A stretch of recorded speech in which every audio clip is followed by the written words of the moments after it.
এর আগের দিনের মতোই আজকেও আমরা মোস্ট ইম্পর্টেন্ট 10টি প্রিপোজিশন কোশ্চেন নিয়ে আলোচনা করব। তাই দেরি না করে চলো শুরু করা যাক। শেষে কিন্তু কমেন্ট করতে ভুলবে না যে 10-এর মধ্যে তোমার কত স্কোর হলো। 11 নম্বর কোশ্চেনটি হলো, he is capable dash solving this problem. Capable এর পর সবসময় অফ বসবে এবং অফ এর পর আবার যে ভার্বটি বসবে সে ভার্বের সঙ্গে আইএনজি বসাতে হবে। তাহলে এখানে কোন উত্তরটি সঠিক হবে? অপশন বি হবে সঠিক উত্তর। He is capable of solving this problem. পর দেখে নেব 12 নম্বর কোশ্চেনটি। She prevented me dash entering the class. Prevent এর পর ফ্রম বসে, অর্থাৎ প্রিভেন্টের পর ফ্রম বসার পর যে ভাবটা বসবে সেটাও কিন্তু আইএনজি হবে, এটুকু যেন খেয়াল থাকে। তাহলে অপশন বি হবে সঠিক উত্তর। She prevented me from entering the room. 13 নম্বর কোশ্চেনটি দেখে নেব। The teacher was angry dash him for being late.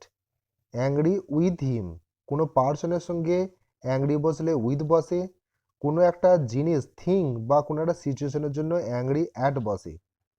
বুঝতে পেরেছো নিশ্চয়ই? তাহলে অপশন বি হবে সঠিক উত্তর। Question number 14, he is junior dash me in service. এটা খুবই ইজি।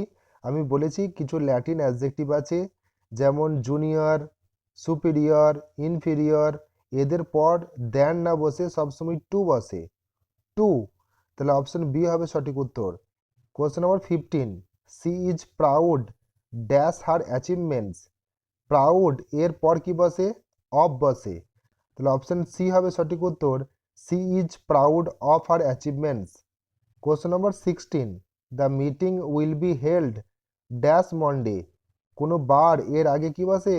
অন বসে, অন মন্ডে। কোনো দিন হোক, কোনো ডেট হোক, তার আগে সবসময় কি বসে? On Monday, on 5th March.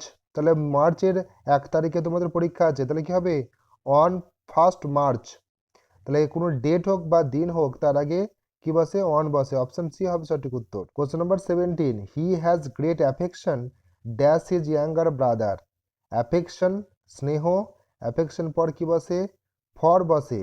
তাহলে অপশন বি হবে সঠিক উত্তর। He has great affection for his younger brother. Question number 18, she divided the money dash the two brothers. দুজনের মধ্যে কোনো কিছু যখন বোঝানো হয় তখন কি বসে? বিটুইন বসে। তাহলে he divided the money between the two brothers. Option A হবে সঠিক উত্তর। আর অ্যামাং কখন বসানো হয়? এই অ্যামাং বসবে যখন দুজনের বেশি অধিক পার্সন থাকবে, তাদের মধ্যে যখন বিলি করে দেওয়া হয় তখন অ্যামাং বসে। Question number 19, he is addicted dash smoking.